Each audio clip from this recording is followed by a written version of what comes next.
Are you a homeowner who's moving out of Gainesville? Perhaps you're wondering, do I keep my house as a rental or do I go ahead and sell it? Let's dive into that today. I'm Lindsey Johnson, your resource for all things real estate. And today we're talking about, do you need to sell your house when you're going to move to a new location?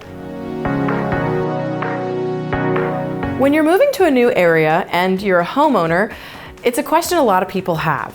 Do you keep it as a rental or do you go ahead and offload it and sell it? It depends so much on your personal situation. When it comes to Gainesville, there are very healthy rental properties in the area. We're a very transient town. We've got 2 major universities, several major hospitals. We're a real big hub for people coming in and out of the community. So if you have a nice rental property, it can definitely be a good cash flow. One of the things you've got to do is you've got to compare apples to apples. What's it going to look like if you rent it versus selling it? And that's where an agent can come in. An agent can give you a good idea of what you can sell it for and the net you can expect at the end of the day, as well as giving you an idea of what it would rent for, and then you need to compare that to your mortgage and other taxes and expenses to see if it's truly worth hanging on to. Another thing that may sway your decision is whether or not you plan to come back. If you're moving, say, for a residency and you're only going to be gone for 2 or 3 years and you know you're coming back, then it may be worth keeping the property as a rental. But let me tell you this, if you're going to be out of the area and you are going to rent your property, hire a property management company. Don't try to manage your property from far away. Can it be done? Absolutely. But when you know what hits the fan, it's very hard to maintain and take care of things if you're super far away. Protect your investment, protect your property, and hire professionals to take care of it while you're gone.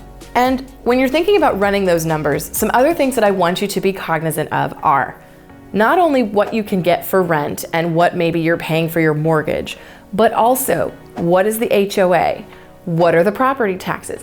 What kind of maintenance needs to be done on your house? Because if you've got a 19-year-old roof and you're getting ready to leave, do you have enough money in your budget to replace the roof when the time comes? Or if a tenant has an issue with the stove, make sure the finances are there and that the return on investment makes sense so that you don't end up in trouble. Because if you're just skating by, it may not be the time to do it.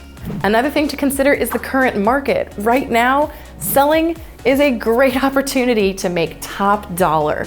So if you think that either you may not be coming back to the Gainesville area, perhaps you're not interested in being a long distance landlord, this is probably one of the best times we've ever seen to get your property on the market and sold, because you can make bank when you do it. So when you're trying to determine whether or not to keep your home as a rental or to sell it when you're relocating to a new area, remember these few things. Remember to take a good hard look at your goals and your finances. Compare what you can rent it for versus what you can sell it for, and use an agent to help you do that. Run the numbers. What can you charge for rent? Does it cover your current mortgage? Does it cover your HOA and property taxes? If you plan to come back to Gainesville, Gainesville has a really healthy rental market because we have 2 major universities and several major hospitals, so it can be a really good alternative. But if you do plan to keep it as a rental, hire a management company. Protect your investment while you're away. And finally, if you think about it and decide that you don't want to be a long distance landlord, or perhaps the numbers leave you with a monthly deficit, then it may be time to go ahead and sell your home, which is another great choice because right now the market is in your favor as a seller. If you're leaving the Gainesville area, sorry to see you go, but hopefully this has been helpful in giving you some ideas and things to think about as to whether or not you should rent your current home or go ahead and sell it. And if you are leaving the state, check out my video that I did on how to sell your home in this area for the highest price. If you found some value in today's video, please be sure to like and subscribe. I'm Lindsey Johnson, your resource for all things real estate. See you next time.